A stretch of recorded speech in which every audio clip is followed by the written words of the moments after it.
வணக்கம் அன்பான சொந்தங்களே. நறுக்கென்று 4 வார்த்தை உங்களுடன் நகுலா சிவநாதன்.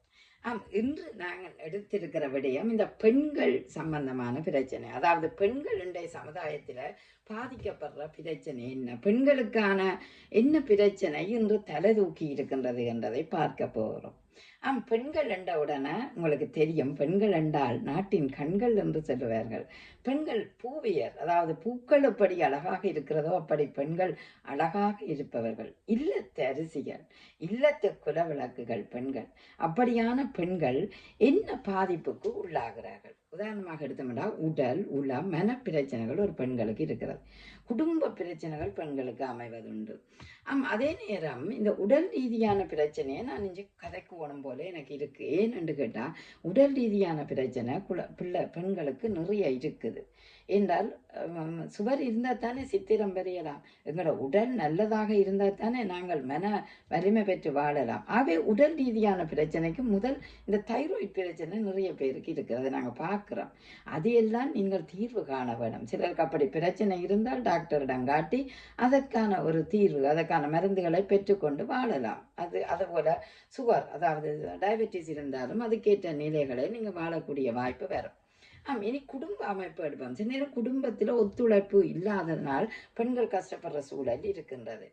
அதே நேரம் சூழல் சமுதாய ரீதியில வேலை அழுத்தங்கள், வேலை பிரச்சனைகள் நிறைய இருக்கிற பெண்களுக்கு ஒரு பாரிய பிரச்சனை இருக்கிறது. அங்க மனம் விட்டு பேச முடியாமல் இருக்கிறது, அல்லது வேலை அழுத்தம் அதிகமாக இருப்பதனால் நோய்க்கு ஆளாகிற பெண்கள் இருக்கிறார். மிக முக்கியமாக வெட்கம். நீங்கள் வெட்கப்படாதீர்கள்.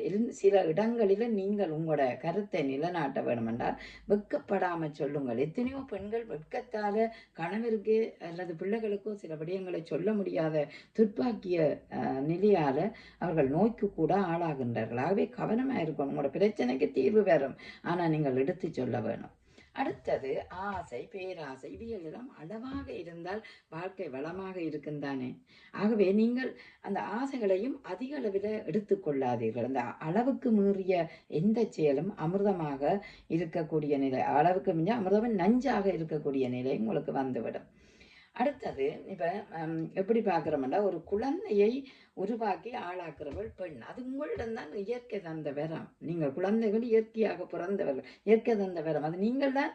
அதாவது அந்த பெண் தான் அழுதும் பெண் தான் பெற வேண்டிய நிலை இருக்கிறது. ஆகவே உங்களுக்கு அந்த குழந்தைகளுக்கு செய்ய வேண்டிய சேவைகள், குழந்தைகளை ஆளாக்குறது, இவையெல்லாம் ஒரு பெண்ணிடம்தான் இருக்கிறது அதிகமாக. ஏன் ஆண் செய்யக்கூடாது என்று கேட்கலாம், ஆணும் செய்யலாம், ஆனால் பெண்களிடம்தான் இருக்கிறது. மற்றது பெண்களிடம் இருக்கின்ற பிரச்சனைகள் ஒன்று சொல்லாமல் தனக்குள்ளே மனதுக்க வச்சு கவலைப்படுற நிலை இருக்கிறது. நோய் என்றால் சொல்லாமல் இருக்கிற நிலை இருக்கிறது. தாழ்வி சிக்கல் இருக்கிறது. குடும்ப விடயத்தை எப்படி எடுத்து சொல்வது என்று தெரியாமல் இருக்கிறது. இவையெல்லாம் பெண்கள் நீங்கள் கற்றுக்கொள்ள வேண்டும். மதிநுட்பம் வாய்ந்தவர்கள் பெண்கள்.